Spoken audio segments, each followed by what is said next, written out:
Hi, good morning, guys. This is Ricardo, and I put together some slides with some thoughts about the idea of a system for peer reviewing using blockchain, what we have been discussing so far in the calls and in Slack. And I'm also going to be talking about that paper that Michael Spearpoint wrote on this topic. I hope that I hope that this presentation will last some 10 or 15 minutes. And here's an idea of the agenda. First, I'm going to start to talk about why is this peer reviewing so important and why it is really at the foundation of scientific work these days. And second, I'm going to describe how the peer reviewing system works right now. I've heard some of you guys in a Slack saying that you might not be completely aware of how the whole process works. It is not terribly difficult, but I think that by describing it a little bit in detail, you can see how where the frictions are coming and perhaps the way in which we can improve it. Then I'm going to be talking about which are the problems that there are in the current system. And yeah, again, here I'm going to be highlighting really which are those frictions that we may want to tackle. Then I'm going to be talking about the decentralized peer review system based on a set of tokens. And again, this is going to be using some of the ideas that you have put in Slack that we have been discussing, some of my own ideas and some of the ideas of Michael Spearpoint. And finally, I'm going to go through some additional points and closing remarks. So let me start by talking about peer reviewing. And the first thing that I have to say about that is that it is of a tremendous importance to have your work reviewed by the experts in the field. I have written a few papers in the past, and I can assure you that the paper that you finish writing after the research that you have been doing a few months and the paper that you end up having after the reviewing process is sometimes quite different. And the reviewers can take your work and your paper in some very interesting directions that you were not thinking at the beginning. They provide you with valuable sources of information, references that you may not know. They put things in context. So this is really the way in which you um, stop having this monologue in your head a lot of the times, and you start having a proper dialogue with the scientific community. So, of course, when you're working in a university and you are doing proper research, you are bouncing your ideas with your colleagues, with your professors, with the PhD students. You go to conferences and so on and so on. However, when you submit your work for somebody to really go into every single sentence that you wrote, into every single number that you're reporting, and you're giving this expert a few months to do this work, the sort of outcome that you can see is quite astonishing. So you can compare that with, for example, with Wikipedia, which is a tool that we all know and love. And probably you know that Wikipedia has some problems in terms of its reliability. And part of the reason is that anyone can publish in Wikipedia whatever they want. So if today I just want to write some comments about blockchain, there's going to be some system that is going to stop me of doing it, and if I start writing some rubbish. But in general, it is not a system that catches these problems very quickly. A few years ago, I was involved in a study in which we were asked to review some Wikipedia entries just as if we were doing peer review. The outcome was that, of course, the articles that you find in Wikipedia are of not the highest standard. But I think that this is then a good way of thinking, of putting things in perspective of why what we are discussing is of such importance.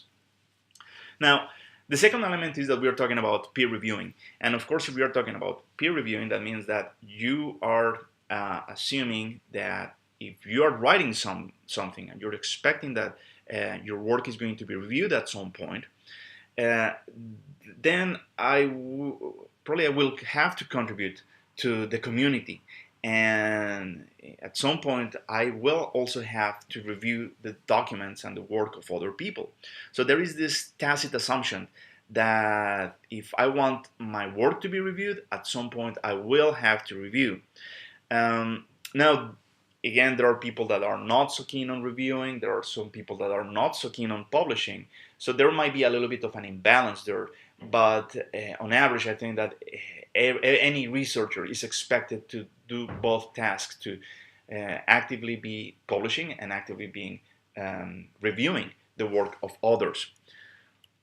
Now, a third element is that you don't make money of any of these activities. You send a paper to a journal, and you're not gonna. And if it's accepted, you're not gonna get paid.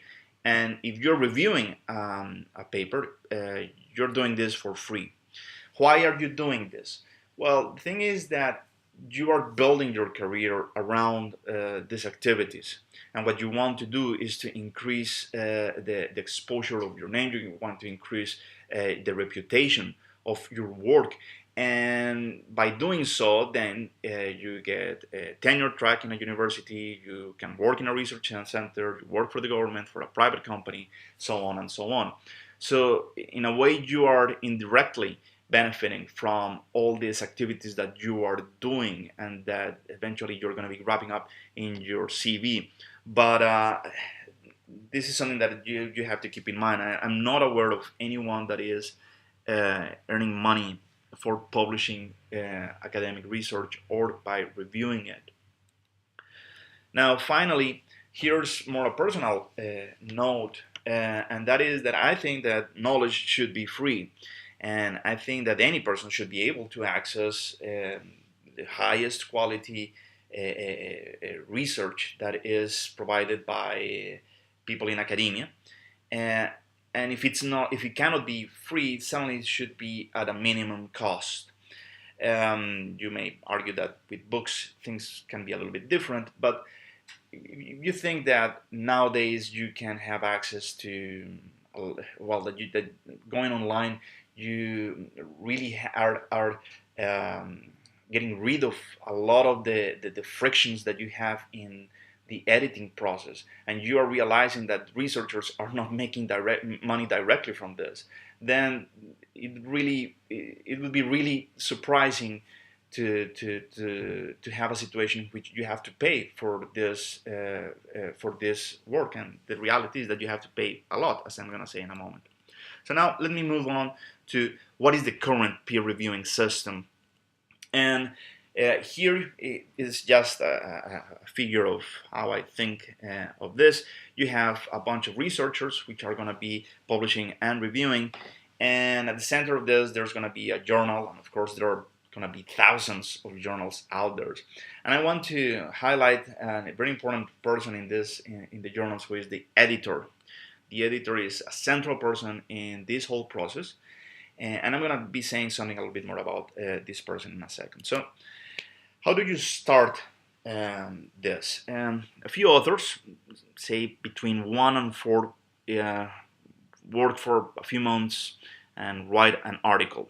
Now, there are cases in which you have papers written by 100 people, and I'm not talking about that, or well, we can just discuss that later, but that is really the exception. I think that at least, for example, in mathematics, you're going to find that between 1 and 4 is going to be the rule. Perhaps in medicine and biology, you're going to have bigger teams of perhaps some 8 people, 10 people. It varies a little bit from field to field, and this is something that I would like to start putting on the table, that for different fields, these numbers are going to look a little bit different, but the process is more or less the same as the one that I'm describing. Now, the second thing is that you identify which would be a good journal, and you submit it. And at that point, what happens is that the editor-in-chief is going to make a very quick evaluation of your work, and it's going to see if it fits with the editorial policy, with the guidelines of the journal. And it may happen that you get a rejection very quickly, less than a week from the editor-in-chief saying, thank you for your manuscript, but we're not interested because it is not really targeting the sort of thing, the sort of topics that we are covering, and that's it. Now, if the editor-in-chief sees that there is some interesting topic there, it passes the manuscript to the associate editor, to one of the many associate editors. A journal may have, I don't know, 40 associate editors. And these are the people that are going to be doing a lot of the hard, well, not the hard work, but certainly they're going to do probably the crucial step in all this, which is this one. The editor is going to look in its database, in the database of the journal of people that have already published in the journal. It's going to look among its contacts, among his or her colleagues, the very famous people in the field, and the editor is going to contact them and tell them, could you please review this paper? And it's going to send them for them to take a look. And this is a process that is going to be anonymous. And perhaps the other point that I would like to mention about this step is that at the end, you typically are going to have only 3 reviewers. I think that there has been some discussion about what happens if we have n number of reviewers. Well, the reality is that as an author, you don't want to be going through the reviews of, I don't know, 20 people giving you all sorts of input about your paper. So the thing that you want to do is to just pick 3 experts in the field, and if 2 out of 3 think that they are that is okay, then that's about it. I think that in some papers, well, not that I think, I know that in many papers, actually you only have 2 reviewers, and the 2 of them have to coincide in their evaluation. So again, I think that the number of reviewers that we should be thinking of should be between 2 and 3. I don't think that, I'm not aware of other journals or any journals that are using 5, 10. It will be a nightmare to go through the revisions of so many people. And the other point is that the reviewers are anonymous to the authors of the whole time. So this is an aspect that you have embedded in the system, and I'm gonna say something about anonymity in a second. Now, here comes the the slow part of the whole process. The reviewers study the paper very carefully and write a detailed report. I have done that in the past. It can be sometimes a bit tedious, but the point is that this is gonna take perhaps a few months, and because you're not paying these people, you're in this awkward situation in which you cannot really force them to do too much. Some publications have been trying to make the reviewers to speed up the reviewing process. However, a lot of times it fails, and at the end of the day, I think that this is probably one of the biggest bottlenecks in the whole process. Now, after all this, the reviewers submit the reports to the associate editor with the summary and with the big decision whether it was published or a rejection. Now, the associate editor evaluates this input, makes a decision, and based on these reports is going to tell the authors whether the paper is going to be accepted or not. Now, reality is that it takes usually a few iterations for this to finish, because reviewers typically are going to go back saying, oh well, we like this part or this part, but we hated this part and this part, and you should do this experiment and you should read this other article. So it may take 2 or 3 iterations to really finish the process. And at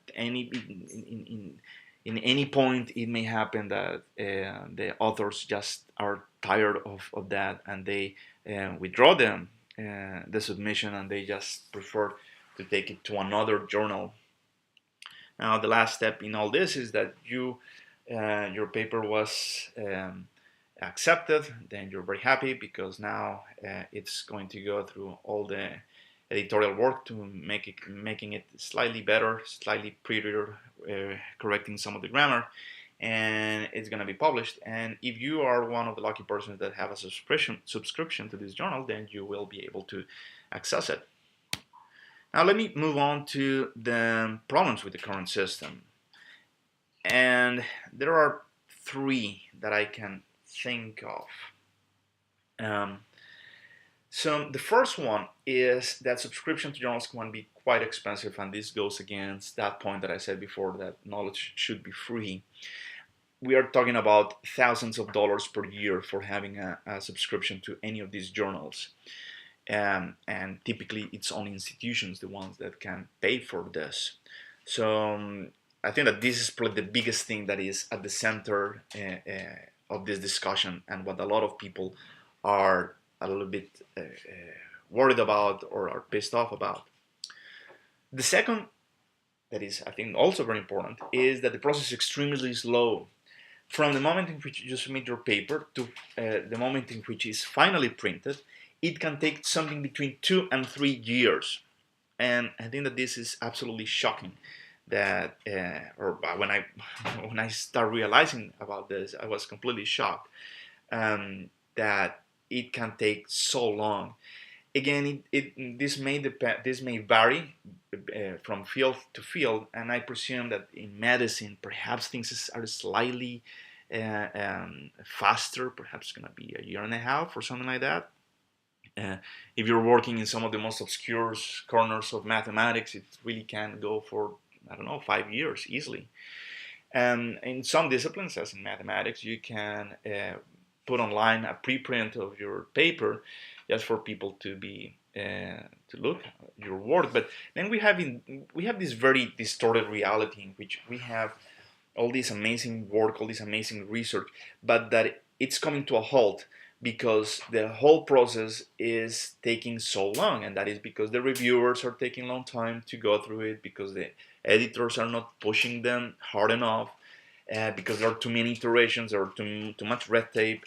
It is really a very big obstacle in the things that we are doing now, and this is some of the points that The Economist, in that article that I shared, is mentioning.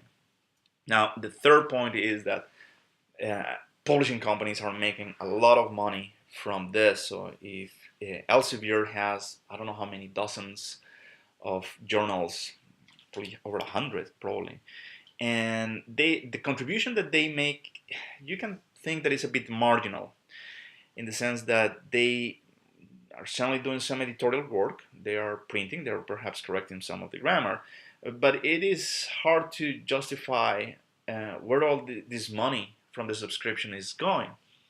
And I think that the biggest claim that they make is that they are connecting the researchers with the referees through the editors and associate editors, while also keeping anonymity. So with all this in mind, perhaps we can just focus on a little bit more about how is it that journals are, how they look like. Well, the thing is that because they have such a central position in the whole process, they end up having a lot of power, and that is the reality. You can think that Nature, the most respected journal out there, is probably like the Goldman Sachs of scientific research. And if you manage to get your article published there, or you manage to publish it in Cell or in Science, these are journals that are really the top tier of publishing, and you can imagine the sort of power that they can exert on authors, on referees, on editors, and in the whole endeavor of scientific of producing scientific work. The journal is more prestigious as it has a higher rate of rejection. So if you're sending your article to Nature, you're going to be one of the, I don't know, 300 articles that were submitted on this month. So they can have the luxury of really selecting only the best of the best. You get rejected not because your work sucks, but because your work might not be the best of the best, or you're not one of the leading scientists in the field. You don't have awards that everybody knows about it, specifically on this topic. So this is a criteria that surely ensures that anything that is printed there probably has a good quality. But on the other hand, I think that it goes against the whole point about doing scientific work. And although by having such a high standard of what is it that they're going to be publishing, they more or less guarantee that yeah, they have very good um, products, very good articles. And the reality is that some of them are not so good, and the reality is that even Nature and Science has published journals articles that were completely incorrect and that they have to withdraw at some point. There is this element about what is fashionable in science, and that happens. And if, for example, these days I want to somehow write an article about the theorem on blockchain, for example, the chances is that I'm gonna be able to publish it easier than if I am talking about some obscure mathematical problem from, I don't know, the 16th century that nobody really is working on, which again it has its own rationale, but I don't think that it is enough reasons to discard very valuable work that is out there. And a point that the Economist also makes on this is that we are, or that this system is avoiding or is not allowing negative results to be published. Negative results are those that are saying that doing this thing doesn't work. And this is particularly important in, I think, biology and medicine. So if you write a paper saying this is something that is not work, we put a lot of effort and money and don't go there, well, that is not very flashy. And people are gonna think that, or the editors of these very prestigious journals are gonna be like, okay, it's good to know that you should not go there, but please show me positive results. Please show me which is the cure of cancer, not the other 20 other paths that you attempted and that they lead nowhere. But if you think about it, it is really important to give that type of guidance to the rest of the community. Don't go over there. Okay. Lastly, every journal has an editorial policy that is drafted by the editorial board, and I invite you to just go into any of the journals, any journal, and look for the editorial policy, and you're going to see that what they're trying to do is to give some form of cohesion on the articles that are printed. However, the reality is that no, this is not something that you're gonna just sit down in your living room and I'm gonna go from cover to cover reading the Science Journal on scientific computing. The reality is not like that. You're just gonna read the article that matters to you, that you are interested on. I personally believe that rejecting papers because they don't fit in this policy, it's a bit silly these days. I think that probably back in the times in which everything was on paper, it makes sense to try to have some cohesion. But nowadays, nobody is really having these journals on their tables, waiting to read them from cover to cover. So in that sense, rejecting papers on that basis is a bit silly. Now let's go, and this only took me like 20 minutes to get here, and let me just move on to the decentralized peer review system that we have been discussing. And the idea is to try to imagine a world in which what you have is not the diagram that I showed you before with that big rectangle in the middle, but something that looks more like this, something that is more decentralized. And of course, we are all in the Oxford FinTech course, so we are all thinking about blockchain and how it can be part of the solution of this. And the question that I'm posing is, can we construct a system in which the process is decentralized but provides the high quality element of the peer reviewing? And that is because at the end of the day, the only thing that matters here is that your paper is properly peer reviewed. That is the only thing that matters. So all the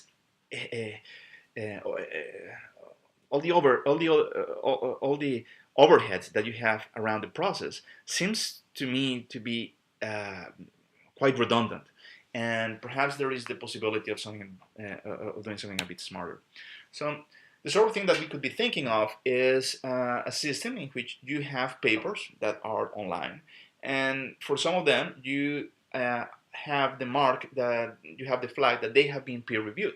So you are confident that this is high quality work and that it has gone through a very strict process before it managed to get that green mark there. And for others, they don't have that. They just have a red cross because they haven't been able to convince a group of peers that they are that they have the merit of originality, or that they are contributing to the field, or that they are really expanding knowledge. Now, how could this work? I think that at the center of this, there is the idea of having a token, a cryptocurrency token, um, and this is now. I'm gonna go a little bit on what Michael Spearpoint suggested in his paper, and I'm also going to be combining some of my ideas. But at the end of the day, what the rationale is that you have to pay with these tokens for your article to be published.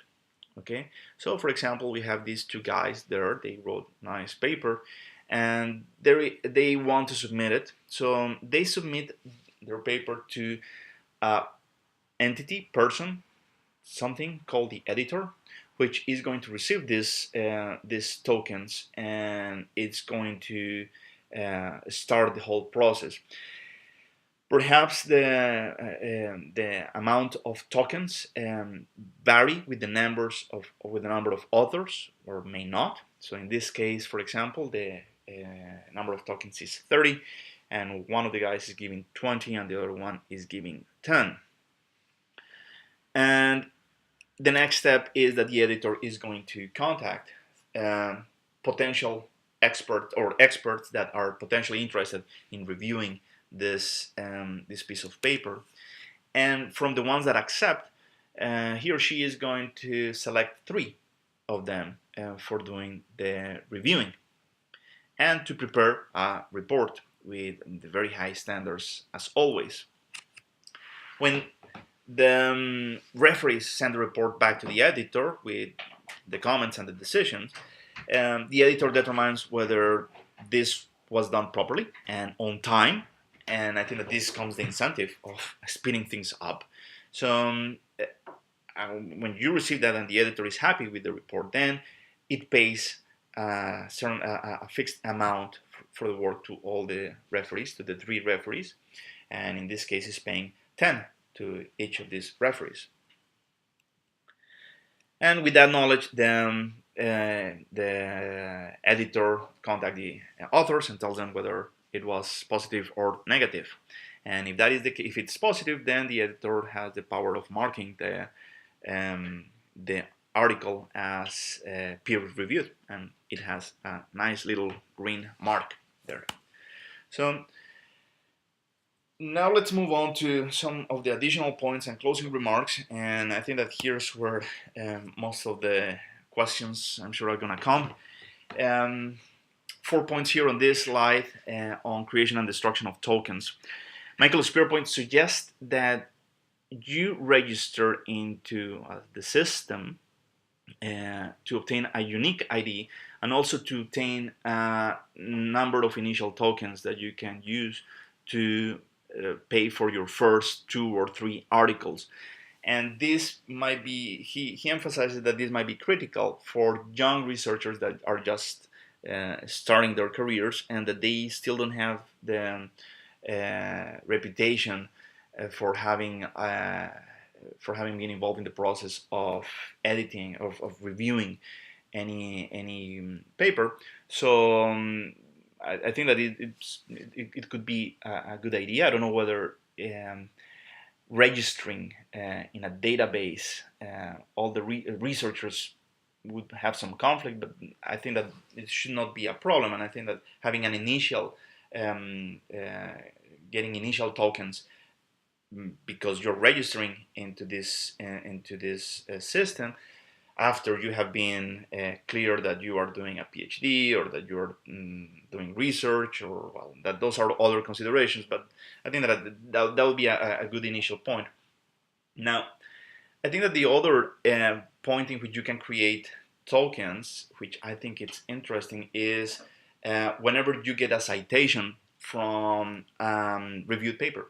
So whenever you get a citation of your paper, then the authors of that paper are going to be credited proportionally to what they paid, with some of the with some additional tokens. So in this way, you're like minting. This is the part of minting the tokens. Nobody's giving the tokens. They're not being transferred at this point. They're purely created from the system as soon as the system detects that there has been a citation of a paper that was reviewed, and that goes into the account of the authors. Spearpoint also suggests that the tokens decay in value as time passes. And again, I think that this is an intriguing idea because it incorporates this element of not being able to use your old research of 10 years ago or 15 years ago to keep moving your career, but you really need to be on the game. And perhaps your tokens are going to be worth zero after, I don't know, 5 years perhaps. So that is also a way of motivating you to be in the game, to be publishing and reviewing as well.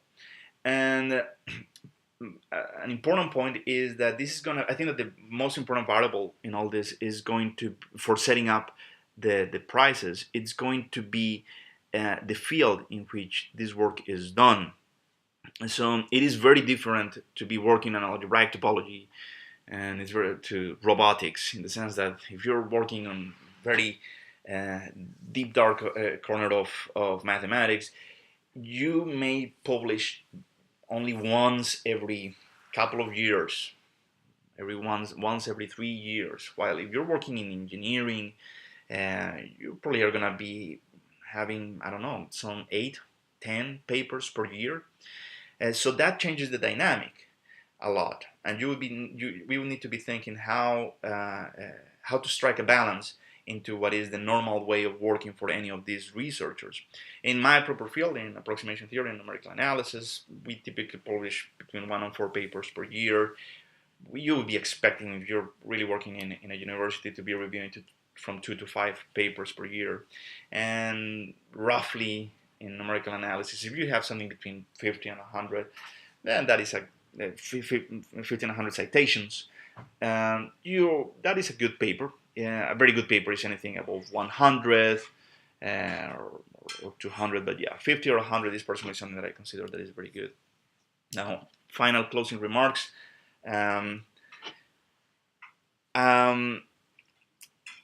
There are many elements that we have been discussing, and I saw that in Slack we have been talking a lot about a lot of things, and you can have a lot of questions about the full system that I just presented in these slides. However, I would like you to focus on, I suggest that we focus exclusively on the blockchain aspect. We can spend a lot of time trying to really nail down, for example, how the editor should look like. Spearpoint suggests that journals should still be around, and that they have the intelligence for connecting all these people, but the tokens are going to allow to do things a little bit more smoothly. And that's one way of doing it, but you could also propose that having an artificial intelligent mechanism to detect which are the reviewers or the experts that you should contact in order to ask them for reviewing.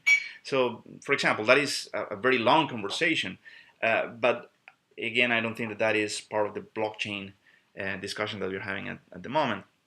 And finally, any system of publishing will generate a set of incentives. The current one is obviously, as I already described, already giving you some incentives. So when we can conjecture and think what would happen if we do this or that, and for example, will authors prefer to work in groups to reduce the number of tokens they need to pay? I don't think so, in the sense that you don't want to be involving people that you don't like and didn't contribute in your paper, because that reduces the value of your offering. But we can entertain some of these thoughts, but at the end of the day, it's only by designing and implementing And it's only by implementing this that we are going to be seeing whether there's any chance of doing things. That I went way above the 10-15 minutes that I said that this would take. This is by no means the final word of any of this. These are just some of my impressions of this, and I think that perhaps you can use, and we all can use some of these points that the Spear Point made, and some of the things that I'm saying here, to move the conversation forward and to see what happens next. So with that, guys, I'm just gonna leave it there, and thank you for your attention. Bye bye.